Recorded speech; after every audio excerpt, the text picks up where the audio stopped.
Es un honor, no necesita presentaciones, como ha dicho don Javier, pero es un honor para mí presentarle.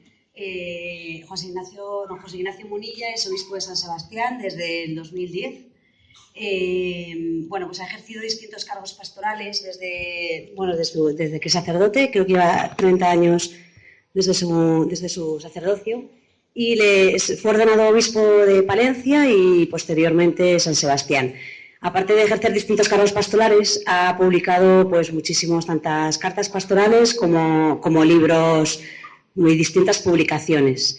Es muy activo en los medios de comunicación, no sé qué experiencia tendréis vosotros, pero yo en los atascos de Madrid de 8 a 9 de la mañana, que es una hora que da para mucho, y cuando ves que no aprendes inglés con el Vaughan Radio, ni que la radio te pone nerviosísimo, pues Radio María a mí personalmente me ayudó mucho la catequesis que don Ignacio Munilla pues ha ido ejerciendo en Radio María. Creo que ahora está solo dos mañanas, ¿no?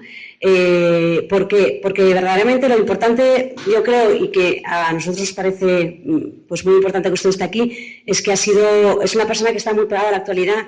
Muy pegada a la actualidad, es una de las voces de la Iglesia más clarividentes, quizás diría yo, en temas muy candentes que nos atañen. Por eso estamos todos aquí, de matrimonio, de familia, de ideología de género, de sexualidad, etcétera. Entonces, solo le paso la palabra, que muchísimas gracias, es un honor.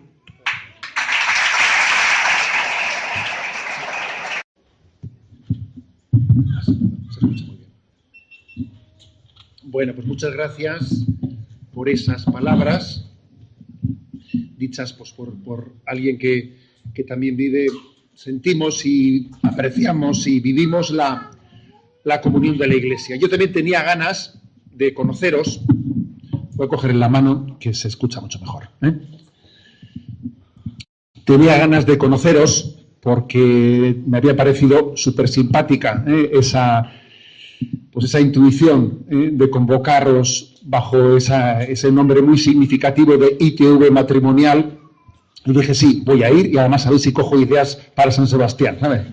Porque aquí no te crees que uno viene a dar y a recoger, porque la vida es así, es control C y control V, coges y... en esta vida nadie es original, si alguno se piensa que yo voy a ser original, se equivoca. Todos estamos aprendiendo.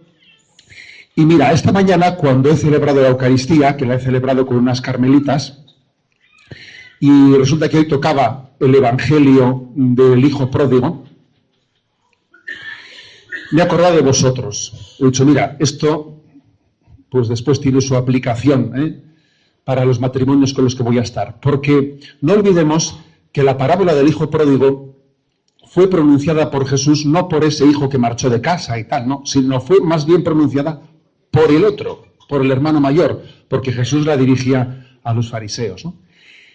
Y para mí hay una palabra impresionante en esa parábola que es la clave de comprensión de ese pasaje evangélico tan importante, ¿no? Cuando ya el hermano mayor se cabrea, se rebota, tiene envidia, tiene celos de que le haya tenido esa acogida al pequeño. A mí nunca me has dado un cabrito para comerlo con mis amigos, ya que estoy como un desgraciado, todo el día trabajando. Y entonces el padre le dice una palabra: hijo, tú siempre estás conmigo y todo lo mío es tuyo. Para mí, esa es la palabra clave para entender ese evangelio. O sea, es como una percepción de decir, oye, yo pensaba que tú estabas a gusto, hijo. Tú siempre estás conmigo y todo lo mío es tuyo. Y creo que esa es la clave de la vida cristiana. Porque lo peor que nos puede ocurrir, ¿sabéis qué es? Ser fieles y no disfrutarlo. Eso es el colmo, vamos. Pero el demonio es tan astuto que es capaz de conseguirlo, fíjate. Es capaz de conseguir que alguien en su vida esté haciendo cosas buenas y viva amargado. Que es el colmo. O sea, que no disfrutes del bien que haces, que no disfrutes de entregar tu vida. Y por eso yo creo que es verdad que este retiro es una llamada a la conversión, sí, es una llamada pero también es una llamada a disfrutar del bien que hacemos, porque es que la familia es un regalazo, o sea, es un regalazo. ¿Y cómo es posible que yo no sea más feliz de lo que soy? De ahí vienen todas las tentaciones. El hijo pequeño también, si se hubiese dado cuenta de que estaba en casa de su padre y qué más quería, y era un chollo tener un padre como este, no hubiese empezado a mirar por la ventana, ¿sabes? Porque cuando metemos la pata en la vida, la metemos buscando compensaciones por no disfrutar de lo que tenemos entre manos, que tenemos entre manos un gran regalo y no disfruto de él y entonces busco compensaciones, ¿sabes? Y eso le pasó al pequeño y al mayor también, porque el mayor estaba en la casa del padre, pero no estaba en el corazón del padre. Y uno puede estar en una familia, en un hogar, y no estar en el corazón de la familia, habitar en el corazón de la familia. Entonces yo, cuando he leído el Evangelio esta mañana, he dicho, pues mira, la verdad es que si es que estamos todos igual, ¿sabes? O sea, tampoco hubiese dicho exactamente lo mismo si todos aquí presentes fuesen todos curas, ¿sabes? A los curas les hubiese dicho lo mismo. A los obispos, lo mismo, porque acabamos de terminar la plenaria de la conferencia episcopal. A las monjas de clausura, lo mismo. El Evangelio tiene la capacidad de poder ser dicho a todo el mundo. Entonces yo creo que sería bueno que comencemos diciendo, hijo, pero si tú siempre estás conmigo y todo lo mío es tuyo, pero tú no eras feliz, ¿o qué? Yo pensaba que eras feliz. Entonces, ¿por qué no somos lo felices que debiéramos de ser? Vamos a ver. ¿Y por qué estamos buscando compensaciones? Porque a ver si me escapo un poco y sin que se entere mi mujer o lo que sea, pues a ver si tengo aquí una escapadita, ¿no? Para ser... Pero si el problema no es la escapadita, el problema es de por qué no eres feliz. O sea, el problema es... Yo pensaba que tú eras feliz estando conmigo, ¿no? Que lo hizo el hermano mayor. Bueno, partamos de ahí, ¿de acuerdo? Como punto de partida. Luego os van a repartir un pequeño folleto que yo en su día escribí. Pues recuerdo que recién llegado a San Sebastián se me ocurrió hacer pues, una visita por los arciprestazgos de Guipúzcoa, y entonces di un pequeño retiro dirigido a matrimonios, y se me ocurrió después pues, publicarlo. Alguien tuvo la paciencia de transcribir lo que yo había dicho y se publicó y dice 7 claves para el matrimonio y la familia. Luego os lo repartirán. O sea, lo digo para que pues dice uno, pues sí, seguro que está allí mejor dicho que lo que yo voy a decir ahora.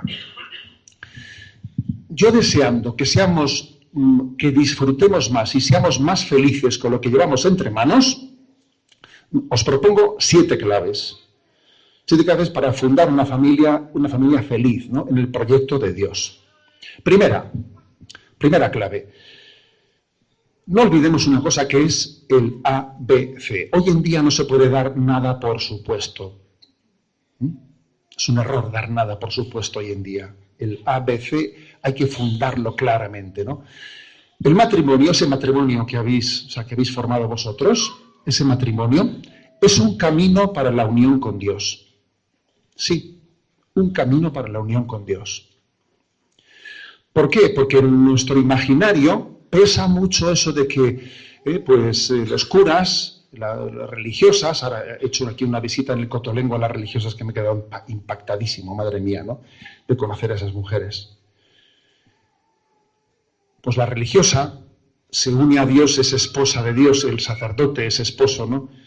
Es esposo de la Iglesia, y este anillo del obispo simboliza su desposorio con la Iglesia, y las religiosas se desposan con Jesucristo. Pero en nuestro diario, la vida consagrada, el sacerdote, las religiosas son para unirse con Dios, y el matrimonio es para unirse entre nosotros, ¿sabes? Y nos olvidamos algo clave. A ver, todas las vocaciones son para la unión con Dios, ¿eh?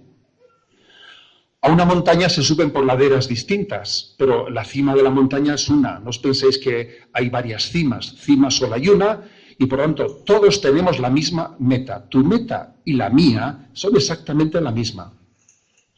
Nuestra meta es la unión con Dios. Y además creo que los caminos, las distintas vocaciones en la Iglesia, se iluminan mutuamente. Yo voy a decir una cosa, que yo siendo sacerdote jovencito en Zumárraga, fui 20 años párroco en Zumárraga, antes de ser obispo, ¿no? Qué bien me hizo a mí el visitar a veces familias. A veces las familias le invitan a un sacerdote a su casa, a cenar un sábado por la noche, lo que sea.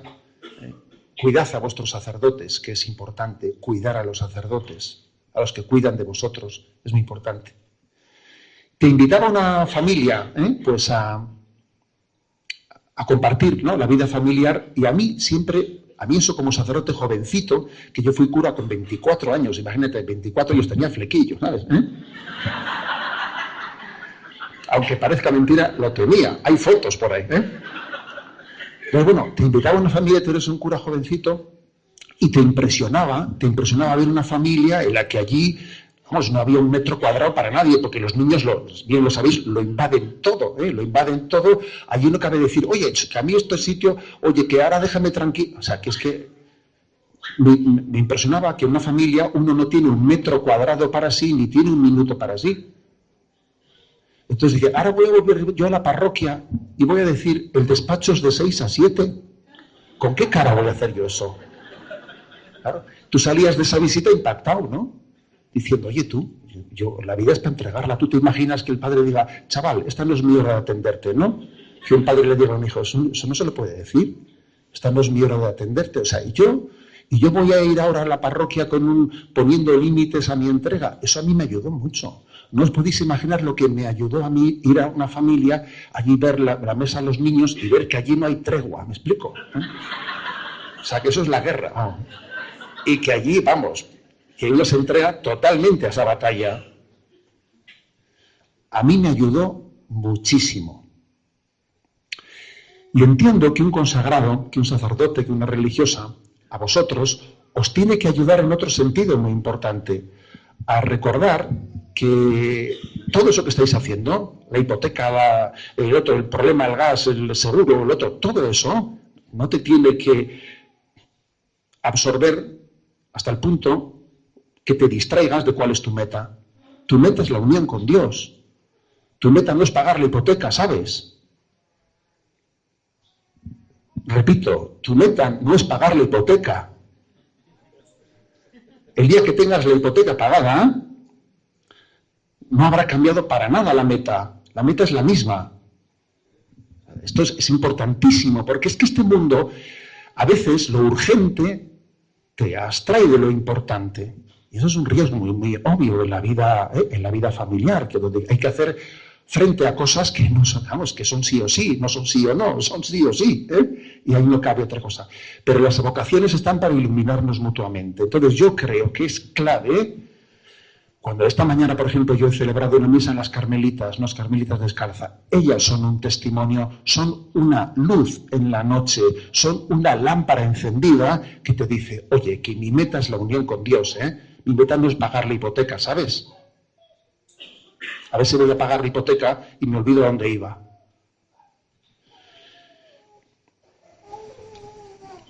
En la última carta que el Papa escribió sobre la familia Amoris Laetitia, en el último capítulo dice algo que a mí me llama la atención.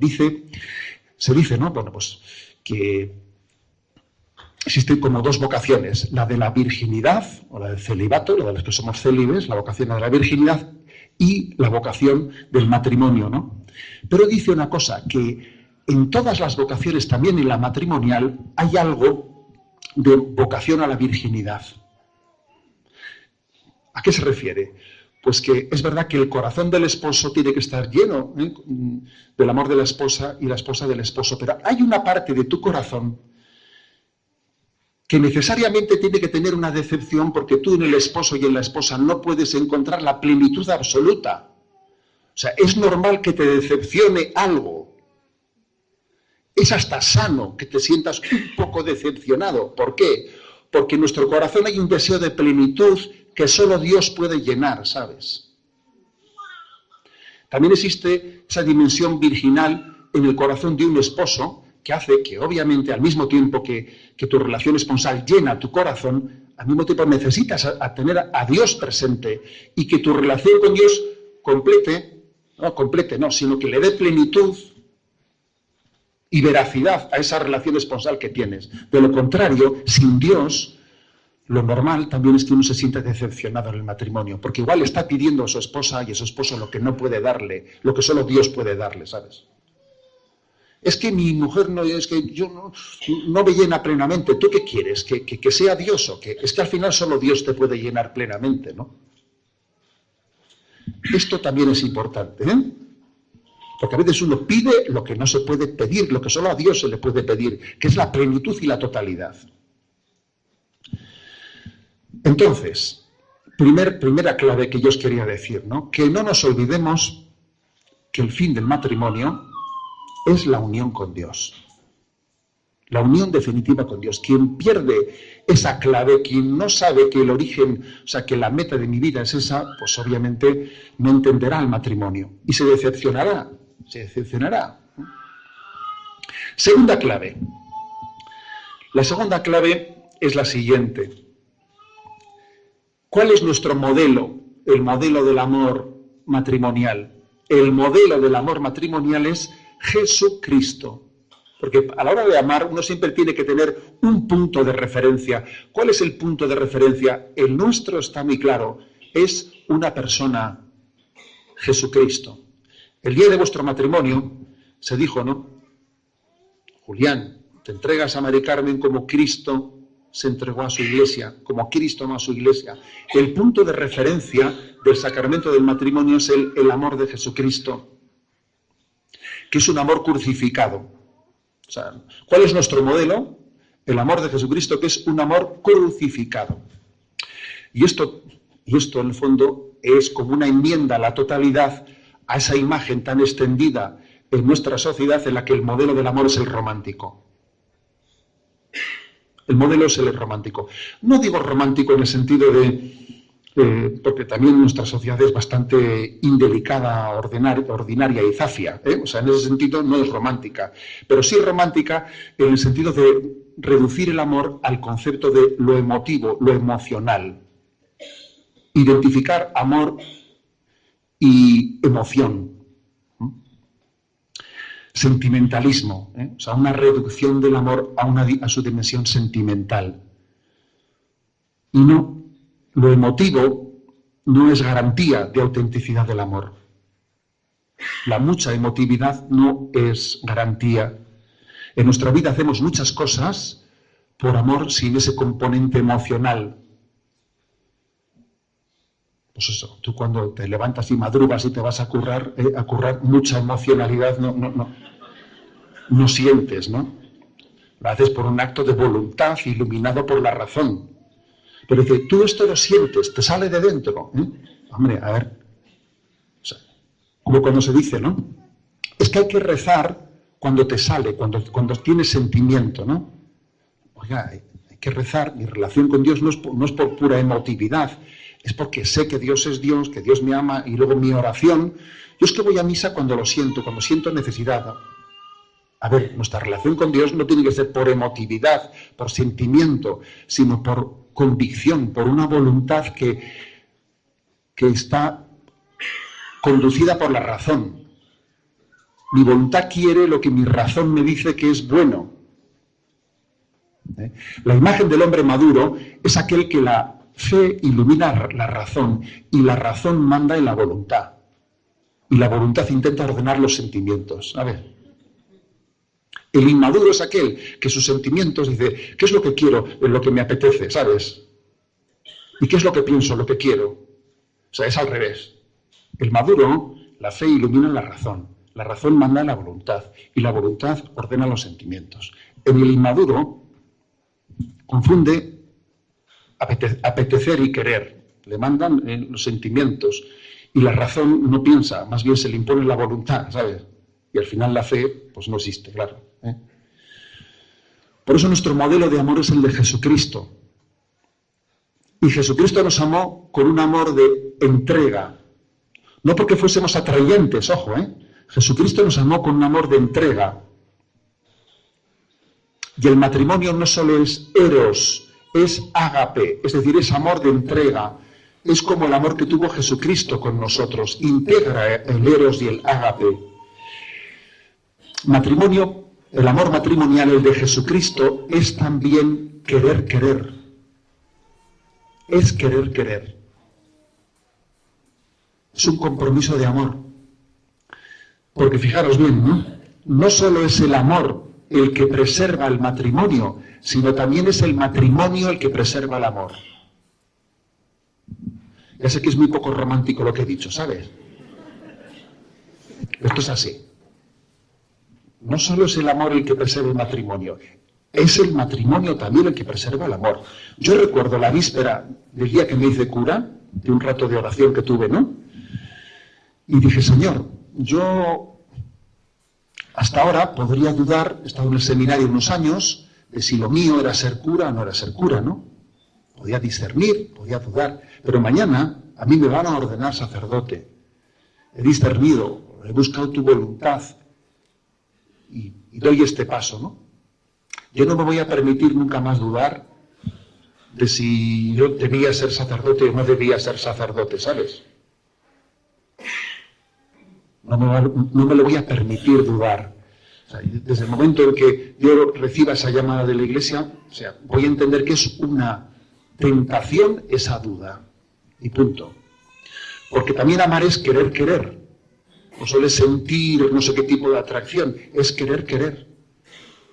Y el matrimonio preserva el amor.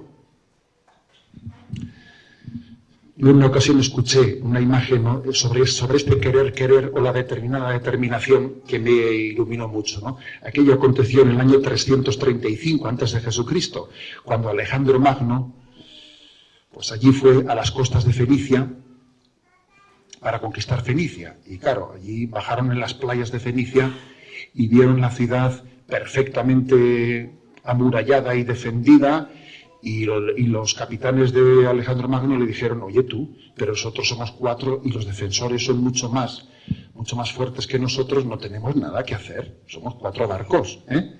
Vámonos y ya volveremos en otro momento a conquistar Fenicia, ¿no? Y entonces Alejandro Magno dijo así, venga, quemáis los barcos, ¿eh? Entonces de repente quemaron los barcos y los otros dijeron, pues ahora estamos en la playa con los barcos quemados, una de dos, o conquistamos Fenicia o aquí hemos muerto, ¿sabes? Si no hubiese quemado los barcos, sin duda alguna, Fenicia no lo hubiesen conquistado, ¿sabes? Pues porque hubiesen venido maldadas, se hubiesen zurrado y se hubiesen dicho, vamos a largarnos de aquí.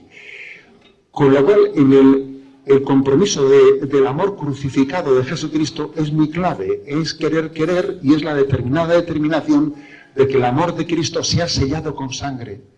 Amor se escribe con sangre y nuestro modelo de amor es el de Jesucristo. Eso es clave y determinante en la vida. Y ya sé que es muy poco romántico lo que estoy diciendo, pero es que es la verdad. Es que dejar nuestra vida supeditada a nuestra emotividad inmadura es un auténtico problema. Somos manipulados perfectamente por eso. Tercera clave estoy hablando de que el matrimonio es unión con Dios, de que la referencia es el amor de Jesucristo. Obviamente, esa meta de nuestra conversión, de nuestra unión con Dios, tiene que ser también con ayuda mutua entre uno y otro. Con ayuda mutua. Tu conversión es también importante para la conversión del otro. La conversión del otro es importante para la tuya. Tiene que haber una comunicación en el matrimonio que ayude a la conversión. Comunicación que ayude a la conversión. Muchísimas veces el tipo de cosas de las que hablamos entre nosotros, pues, son intrascendentes, ¿sabes? Intrascendentes. Pero qué importante es que me dé cuenta que es verdad que yo estoy llamado a unirme con Dios, pero en el proyecto matrimonial vamos juntos, vamos en el mismo pack, ¿sabes? Aquí no, sí, por supuesto que también podría darse la circunstancia y la sabrá y lo conoceréis, y alguno de vosotros igual está en ese caso, de que uno es creyente y el otro no lo es, o es mucho menos. Bien, de acuerdo, ¿eh? Pero eso no quita para que también tu conversión le ayude al otro y la suya te va a ayudar a ti, cada uno desde donde está. Y eso supone que exista la capacidad de que entre nosotros exista un diálogo y una comunicación que estimule a la conversión. Apreciar, valorar los valores del otro, porque Dios me ha dado el regalo de que las virtudes de esta persona sean un estímulo para mí, y tener también capacidad de corregirnos con paciencia los unos a los otros. Os voy a contar una experiencia, porque yo creo que compartir las vocaciones ayuda mucho, ¿eh? Nuestras vocaciones son distintas, pero no tanto, ¿sabes? No tanto. Recuerdo que en el seminario tuvimos un año, como algunos íbamos muy jovencitos y teníamos que esperar a la edad mínima para ordenarnos, se nos dio la posibilidad de hacer un año de espiritualidad, entre filosofía y teología. Y éramos 12 compañeros. Tuvimos a un sacerdote, don José Rivera, como director de ese curso de espiritualidad, que fue un regalo tener este año. Él está ahora en proceso, ha sido declarado venerable y está en proceso de canonización. Y claro, pues tú qué regalo haber tenido un sacerdote así con nosotros, ¿no? Y él nos preparó para algo que fue potentísimo, que fue el tener la capacidad entre nosotros, entre los 12 compañeros, eso era como aquello, ¿os acordáis de aquella obra de teatro 12 hombres sin piedad? ¿Sabes? Pues una cosa, pues entre los 12, ayudarnos a ser estímulo unos para otros y a saber corregirnos unos a otros. Entonces, él preparó largamente el que nosotros tuviésemos la capacidad de decirle, oye, hijo, yo te agradezco un montón porque he visto en ti esta virtud y esta virtud y esta virtud que me han hecho un bien inmenso, porque es que me doy cuenta que Dios te ha dado estas virtudes pues para estimularme a mí. Y también te voy a decir que te veo este problema, este defecto y esto que pienso que es también, si Dios me lo ha hecho ver, será para ayudarte a ti. Y hacer ese ejercicio entre los 12 tenía su qué, ¿sabes? Tenía su qué. Y aquello podía ser o una bomba que, ¿sabes?, que hiciese daño a aquel curso de espiritualidad, pero acabó siendo lo contrario. No fue una bomba que lo dinamitó, sino que fue el cenit, fue la cumbre. Bien, es verdad que aquello estuvo muy preparado, muy currado, ¿sabes? Muy currado para suscitar la conciencia de que somos instrumentos de Dios unos para los otros. Muy currado para preparar la importancia de la humildad. Humildad para saber que si a mí me dicen que tengo alguna virtud, no se me suba a la cabeza, sino sepa que es un don de Dios para los demás. Humildad para que cuando yo diga una cosa, pues no se la esté restregando a nadie, sino que sea con un verdadero amor y con deseo de ayudarle.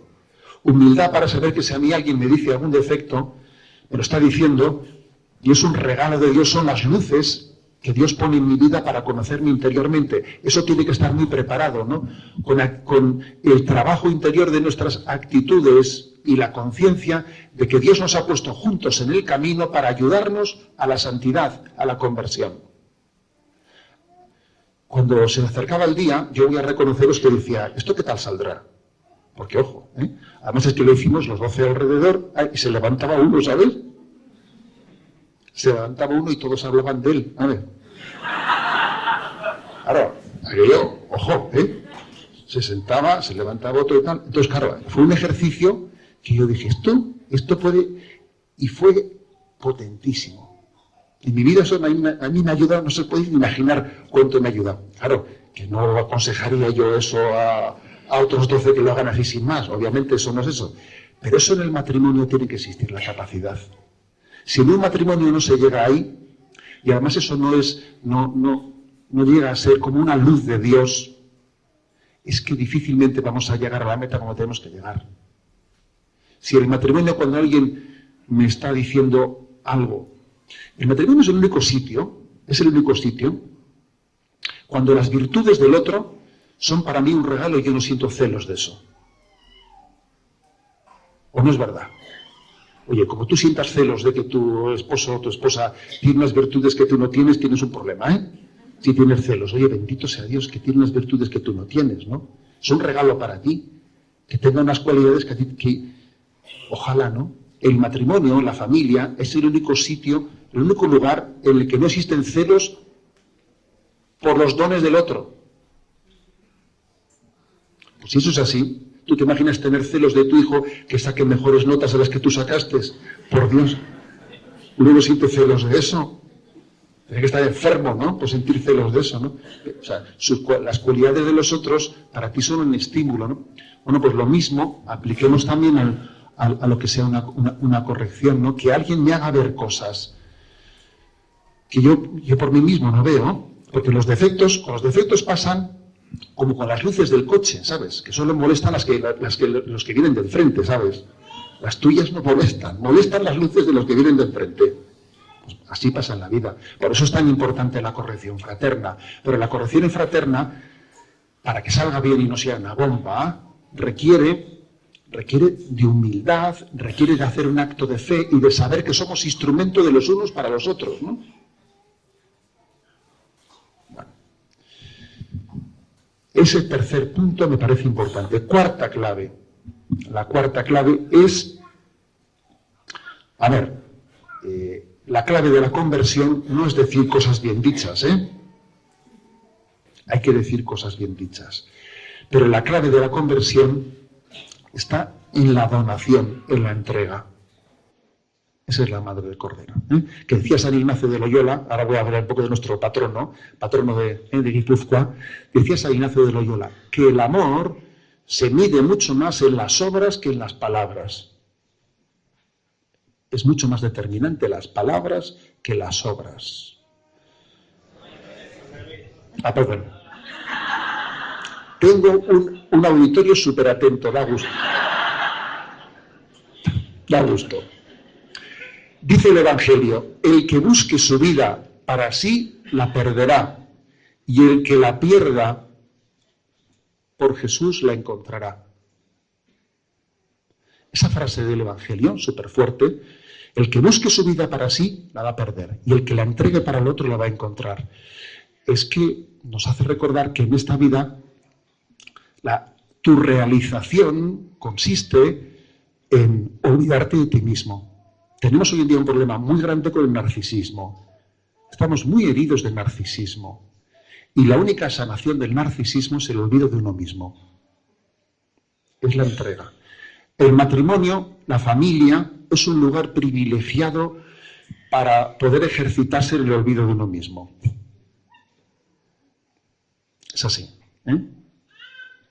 Es un lugar privilegiado. ¿Qué sería de mí? ¿Qué sería de ti si en vez de haberte casado y tener ahí unos cuantos niños, te hubieses dedicado pues, a pensar solamente en ti mismo? ¿Qué sería de ti? ¿Cómo hubiese derivado tu vida?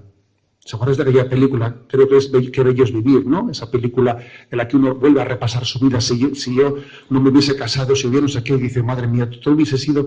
Pues yo creo que tendríamos mucho más peligros de ser unos egoístas, ¿sabes? Tendríamos mucho más peligro de buscarte a ti mismo, de hedonismo, de narcisismo. Es así, ¿no?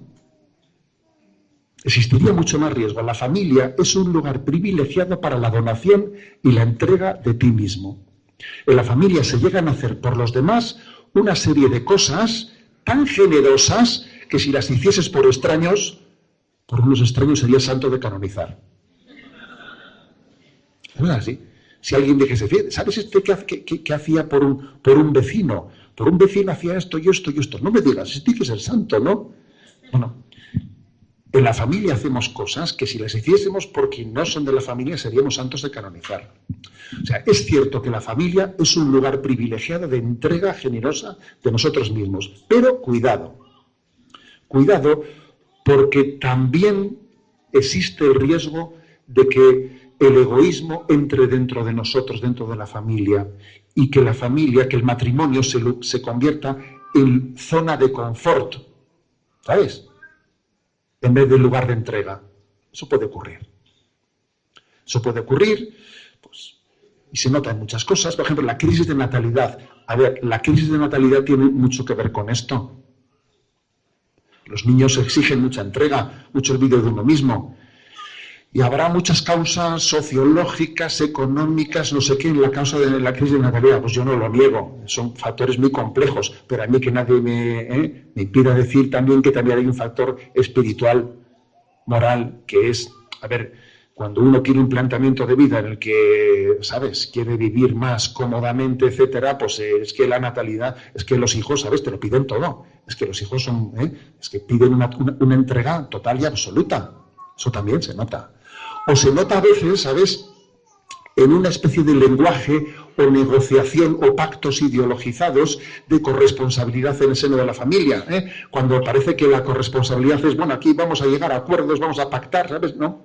Y uno dice, joder, detrás de todo eso me parece que hay el riesgo de que la entrega no haya llegado a ser el motor de la vida familiar. Yo recuerdo, yo solo os digo una cosa al respecto, que recuerdo de mi infancia, y lo recuerdo con orgullo, ¿no? Y con una seguridad imponente que a mí me daba cuando yo escuchaba discutir a mis padres.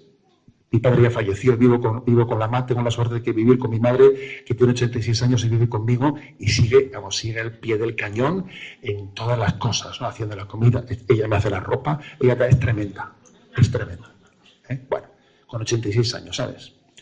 Y yo recuerdo como algo que a mí me llenó de alegría, el ver que cuando yo oía discutir a mis padres, los dos discutían por coger la aspiradora, ¿sabes? Porque los dos querían, tú no, pues te me encargo yo, y discutían por eso, ¿sabes? Y yo decía, esta familia va bien, ¿sabes?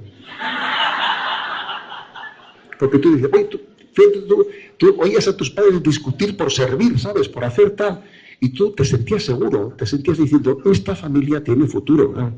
Porque veías que dice, lo gordo sería lo contrario, ¿sabes? Que discutiesen, no, te toca a ti. Dice, ¿pero dónde vamos tú? Eso hubiese creado en un hijo una inseguridad de la pera, diciendo, ¿dónde voy yo con? ¿Qué va a pasar aquí, no? El día de mañana. Repito, la cuarta clave. La clave de la conversión es la entrega, es la donación, es el olvido de uno mismo. Y la única manera de sanar ese virus de narcisismo tan potente, ¿no?, que tenemos, pues es que no existe aquí ningún... Deme algún método que no requiera sacrificio. Ande va usted. La única meta, la única forma, pues es la de Jesucristo. Es el amor que se entrega. Quinta clave. A ver, como aquí vamos a ser muy, ¿entiendes?, bajando a los ejes, porque comenzamos hablando de Dios y terminamos en lo concretito, porque algunos se piensan que hablar de Dios y de Jesucristo es desencarnarse y evadirse de la realidad, ¿no? No, si es que lo humano y lo divino están muy unidos, lo sobrenatural y lo natural, ¿sabes?, pues están plenamente integrados en la realidad. Yo creo que un signo muy clave de compromiso de conversión en el seno de la familia suele ser el abrirnos a la familia extensa, a la familia de mi esposo, a la familia de mi mujer. Porque en estas últimas décadas, en nuestra sociedad, ha habido un cambio progresivo de una familia extensa a una familia nuclear. Antes nuestras familias se vinculaban mucho más con los tíos, con los abuelos, con los otros. Nos hemos ido poco a poco, cada vez cerrando a la familia más nuclear y más nuclear, ¿no? Y esta reducción a la familia nuclear, a mí no me líes con tus padres, a mí no me líes con tus no sé qué, a mí no me líes con los otros, no. Tiene mucho que ver con un amor carnal. Yo lo que es de mi carne y mi sangre, ¿sabes? Pero no me... Cuando el matrimonio goza de un amor maduro, los vínculos de amor superan la carne y la sangre, y uno es capaz, fijaros, de amar a su suegro, a su suegra, como a su propia madre y padre. Y no hay signo más potente en un matrimonio que por ejemplo, que una esposa diga, este marido mío quiere a mis padres como si fuesen los suyos. ¿Será por mí? Pues claro que es por ti, hija.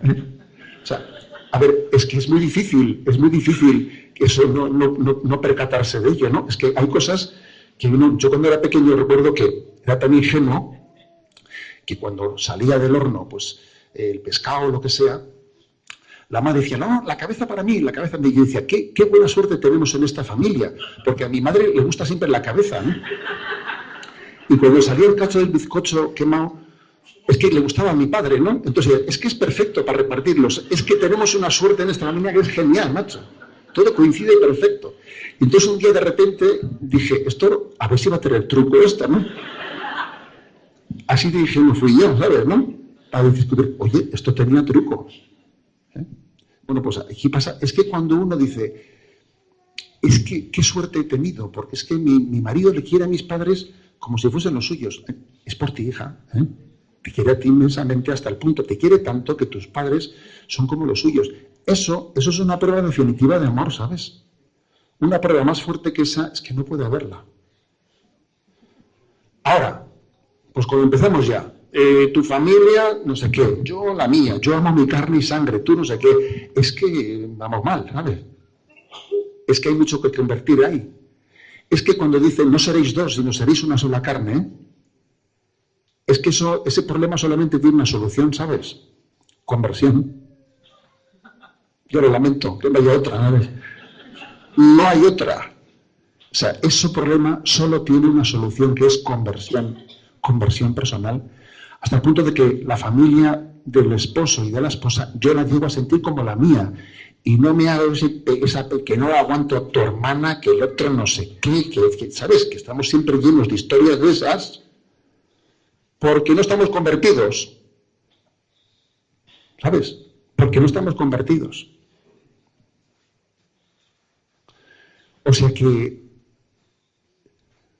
aquí hablamos de cosas muy serias, ¿sabes? Esto no es una broma. Es que la conversión es lo determinante. Ahora bien, el Día del Padre y tal, pues ¿qué haría yo el regalo del Día del Padre? Pues regalarle una conversión, ¿sabes? Regalarle una conversión, ¿sabes? Más que un perfume del Corte Inglés, que va a ser mucho mejor. Bueno. Además, daros cuenta que cuando se superan, ¿no? Se superan los vínculos de la carne y de la sangre, y uno está en otro nivel, ¿no? De amar en Cristo, ampliamos tremendamente los horizontes de nuestros hijos, que ven que es una familia extensa, que es una familia de puertas abiertas en las que se enriquece tremendamente, claro, se enriquece tremendamente una familia hospitalaria, una familia de acogida, es que amplía los horizontes, ¿no? De generosidad también de nuestros hijos. Sexta clave. Sexta clave. Hacia nuestros hijos también es muy importante que tengamos una paternidad y una maternidad no carnal, no meramente carnal, sino en Cristo, en Dios. Acordaros que hay un pasaje en el Evangelio que le dicen a Jesús, Jesús, están ahí tu madre y tus hermanos fuera esperándote. Y entonces dice, ¿quiénes son mi madre y mis hermanos? Los que escuchan la palabra de Dios y la cumplen. Pues un texto que cuesta un poco entenderla, ¿no? A ver, Jesús nos está dando a entender que la maternidad o la paternidad no tiene que ser meramente carnal, no, que tiene que ser, según el proyecto de Dios, una maternidad espiritual. ¿Qué es lo que soñamos para nuestros hijos? ¿Cuál es mi sueño para mi hijo? A ver, el sueño para mi hijo tiene que ser que sea santo. Yo no sé qué querrá ser, pero que sea un hombre. Claro, cuando uno no tiene la suficiente fe, no utiliza quizás la palabra santo, ¿sabes? Porque se piensa que santo es una imagen de retablo, ¿eh? A ver, bien, vale. Pero eso también es porque hemos contaminado los términos. A ver, ser santo es ser lo que Dios quiera, o sea, ser conforme al querer de Dios. Y llevar a cabo la vocación que Dios quiere para tu vida. Eso es ser santo. Entonces, ¿yo qué quiero que sea mi hijo? A ver, yo qué sé. Y yo qué sé. Yo lo que quiero es lo que Dios quiera. Yo lo que quiero es que Él responda al querer de Dios. Que eso es ser santo. Porque no basta con amar a los hijos mucho. Que eso yo no lo dudo.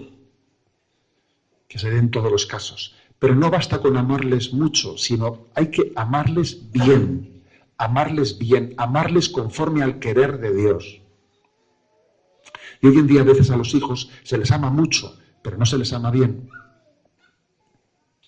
Desear para ellos lo que Dios les tiene reservados, porque los hijos tienen que ser descubridores y no inventores de su vida. O sea, descubrir lo que Dios tiene reservados para ellos, pero no inventarlo, porque es que nosotros no inventamos la vida.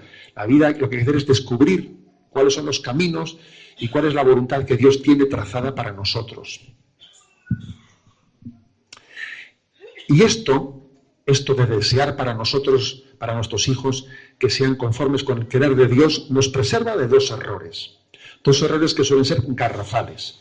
Uno, que es el de ser muy posesivos con nuestros hijos, que a veces ocurre, somos muy posesivos. Uno se ha imaginado que su hijo, a mi manera, no tiene que ser así, tiene que ser de la otra manera, es que mi hijo, pues si no hace esto me decepciona, si no, a ver, que tú tienes que ir descubriendo lo que Dios quiere para él.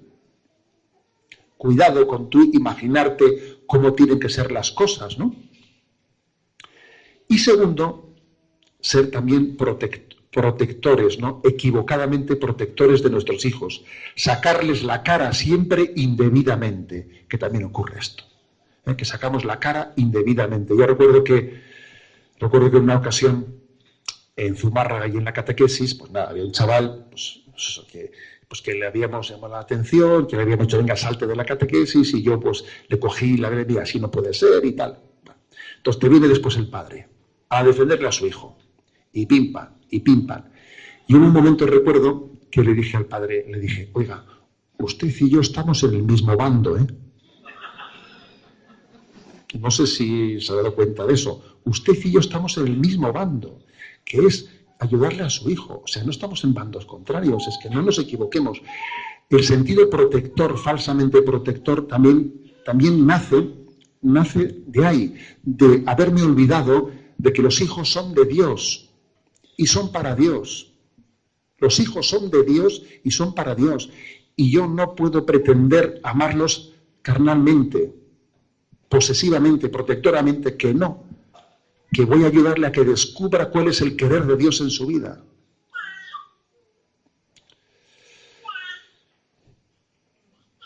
Y la séptima clave. La séptima clave es que para que todo esto sea así, que somos cristianos. Y a veces, ¿sabéis? El otro día escuché una cosa que me dejó un poco, conmovido, en el sentido de impactado de qué mal formados estamos. Le pregunta uno a otro, oye, ¿qué es ser cristiano? Y le dice el otro, pues eso, compartir, ser una buena persona. Y ahí se quedó, ¿sabes? Y yo dije, hombre, la verdad es que tiene un buen concepto, ¿verdad? Tiene un buen concepto, pero quizás hoy en día tenemos el riesgo de reducir el cristianismo a una ética pues de sentimientos buenos de solidaridad.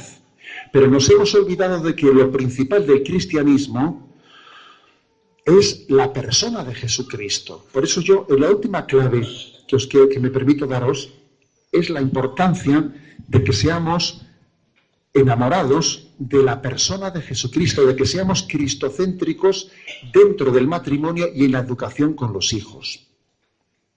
Cuando uno quiere a una persona, desea para ella lo mejor. Entonces, para mí, ¿qué es lo mejor? Para mí lo mejor es Jesucristo. Es Dios que ha venido a nosotros. El mayor regalo que tenemos los cristianos es nuestra fe en Jesucristo. Pues yo lo que desearía es que el otro, obviamente, también pudiese compartir esa experiencia. Tendré que tener paciencia, porque yo no puedo metérsela por la boca, pero me gustaría que ese tesoro que tengo yo en el corazón, pues poderlo compartir. Es así. Y hoy en día, por ejemplo, en la educación a veces ocurre que hay muchos padres que envían a sus hijos a instituciones católicas con la pretensión, con la finalidad de que, pues mientras que esté en un colegio católico, pues por lo menos esté preservado como una pequeña campana de cristal de males mayores, de determinados desórdenes, ¿no? Y pues que escuche cosas buenas, etcétera. Pero Te advierto que su pretensión no es enviarle a la escuela católica para que conozca a Jesucristo, no, eso no se le ocurre. Lo que quiere es que más o menos allí tenga un dique de contención contra el desmadre moral y que por lo menos allí pues reciba unos valores pues más... ¿Qué ocurre? Que todo eso tiene un riesgo, que es de reducir el cristianismo a la moralidad, a la ética, olvidando que lo principal del cristianismo es la persona de Jesucristo. Y sin un encuentro personal con Jesucristo es muy difícil transmitir los valores morales. Muy difícil, muy difícil. Cuando he puesto ese ejemplo, ¿no?, de la escuela, hoy en día las escuelas católicas han hecho una encuesta de cuáles son los motivos por los que los padres apuntan a sus hijos a la escuela católica y te puedes imaginar cuál es la respuesta. Pues mayor orden, mayor respeto, formas de educación, no sé qué, bien, vale. Pero todo eso no es lo principal. Lo principal es el encuentro con Jesucristo, que es la persona de Jesucristo la que es determinante en el cambio de nuestra vida. Solamente por ética, por moralidad, por deber ser, por principios morales, no vamos a educar a nuestros hijos así. Al final va a hacer falta un encuentro que cambie tu vida. Escuché yo un ejemplo que a veces hago un ejemplo, alguna de esas metáforas suelen ser buenas para comprender de qué estamos hablando, ¿no? ¿Sabéis cómo en la cultura inglesa, pues así como igual la costumbre pues hispana ha sido los toros y ahí ha sido la cacería del zorro la que ha configurado también pues la tradición suya, ¿no? Y cuando comienza la cacería del zorro, se supone pues, que hay toda una jauría de, yo qué sé, pues 20 o 30 perros, ¿no?, que van todos corriendo detrás del zorro que se escapa. Y al principio todos corren por igual, saltan un seto, se meten entre ramas, cruzan el río, todos corren, todos ladran, todos persiguen. Al principio todos van a una. Pero claro, la carrera se va alargando y se van cansando, se van cansando y dice, oye, y se descuelga uno, se descuelga otro, se descuelga otro. Y claro, la pregunta es, ¿y por qué al final son 2 o 3 solo los que alcanzan al zorro en la presa y los demás se han quedado descolgados? ¿Porque son los más jóvenes? ¿Porque son los que estaban mejor alimentados? ¿Porque son los que estaban entrenados? Pues no. Es porque esos 2 o 3 son los que habían visto al zorro, ¿sabes? Los demás corrían porque veían correr, ¿sabes? Ladraban porque veían ladrar, saltaban porque veían saltar, pero claro, llegaba un momento en que le decían a otro, oye, tú, me estoy cansando, ¿tú has visto algo? Y dice, pues no, pues yo tampoco, macho, pues me voy a descolgar. Porque claro, a ver, porque uno puede tener una cierta vida ética y moral, pues durante un cierto tiempo, pero luego la perseverancia y la constancia, como tú no hayas tenido una experiencia personal, como tú no te hayas tenido un encuentro con Jesucristo, te vas a hartar. Y solo con el argumento de que hay que portarse bien, chaval, no vale. Como no tenga una experiencia interior de encuentro con Jesucristo, te digo yo que solamente con, chaval, esto siempre se ha hecho así y hay que respetarlo, no va a valer. Porque es que al final es una experiencia la que funda tu vida. Y no es una ética que desde fuera me la están predicando, que sí, que estará muy bien, pero que al final es el encuentro personal con Jesucristo el que puede fundamentar una ética que estamos predicando. Con lo cual, el 7º punto, que no es el menos importante, sino el más importante, es que para que todo esto que hemos dicho vaya adelante, hace falta encontrarnos con Jesucristo. Y ojalá acertemos cuándo, de qué manera. Igual alguno de vosotros en este encuentro ya ha tenido un cierto nivel de encuentro con Jesucristo en este encuentro. Porque sí, porque la experiencia que ha vivido le ha tocado. Igual alguno dice, pues en la parroquia sé que han montado no sé qué historia de que si hoy en día se está buscando, en la Iglesia Católica se están buscando formas de encuentros personales con Jesucristo. Y se hacen cosas por ahí, que si cenas alfa, que si los grupos de Maús, que si no sé qué. Y todos ellos tienen algo en común, que es buscar encuentros personales con Jesucristo. Porque mientras que hables de teoría, mientras que tú sigas, pues eso, por voluntarismo, yo si Si hay que arrodillarse, me arrodillo. Si hay que hacer así, hago así. Sí, ya. Pero, a ver, como no hayas tenido un encuentro personal con el Señor, no vas a ser perseverante. Porque no se le puede pedir peras al olmo. Y la carne es débil. Luego, mi último punto, ¿sabes? Es el de decir, busquemos ante todo no un moralismo, que yo no estoy predicando el desmadre, como podéis imaginar, ¿eh? No digo que hay que desmadre, no, digo que tenemos que, en la presentación del cristianismo, del evangelio, priorizar y decir, ¿quién es Jesús para mí? Yo me doy cuenta que es una persona viva, que Jesús vive y que yo ahora puedo hablar con Él. Y que Él me está escuchando. Y que Él está presente en esta asamblea. Porque Él dijo, cuando 2 o 3 se reúnan en mi nombre, yo estaré presente en medio de ellos. Y que Jesús está presente aquí. Y que Él preside esta asamblea. La preside Él. Y si yo he dicho algo bien dicho, habrá sido porque Él me ha ayudado a decirlo. Y porque yo le he pedido esta mañana a las carmelitas que recen por vosotros. Porque es el Señor, es Jesús, el que lleva adelante esta obra.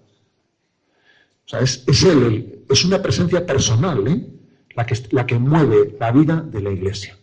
Bueno, 7 claves.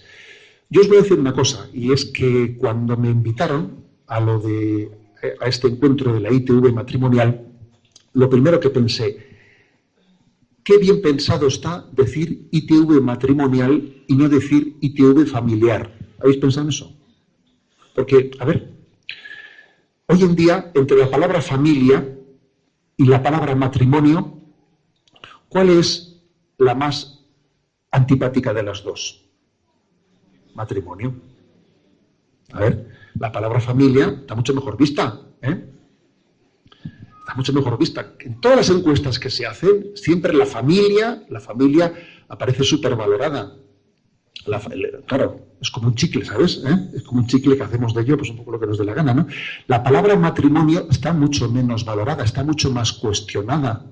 Está mucho más cuestionada, sí. Porque de la familia a veces la acomodamos, como a mi manera, hacemos de ella mi choco, como decimos los vascos, ¿no? ¿Sabéis lo que es el choco? El choco es la sociedad pues, donde uno cena cocochas y el besugo, Y claro, suele decir mi madre dice, sí, claro, en los chocos esos, en las sociedades, claro, con cocochas y con besugo cualquiera cena bien, dice, lo que hay que hacer es aprender a cenar con cosas baratas, dice, no con cocochas y besugo, ¿no? Vale. A veces hacemos de la familia el sitio en el que mi lugar de confort. Y claro, todo el mundo valora mucho a la familia. Como nos van permitiendo tener mi lugar de confort, en el que se me permite mi egoísmo, etcétera, la familia está muy, muy valorada, sí, tan valorada como manipulada, nos ha fastidiado. Pero es que decir matrimonio es otra cosa. Decir matrimonio es una familia fundada en unos pilares. Porque una familia no es un molusco, ¿sabes? Es un vertebrado. No es un molusco, es un vertebrado. Y la paternidad y la maternidad vertebran la familia, ¿sabes? Por eso me parece que está muy bien pensado decir ITV matrimonial, porque eso implica después que la familia será lo que tiene que ser. Porque el matrimonio es un lugar de transmisión de valores, es un lugar en el que estamos llamados a ayudarnos uno a otro en la conversión de la vida, camino de la unión con Dios.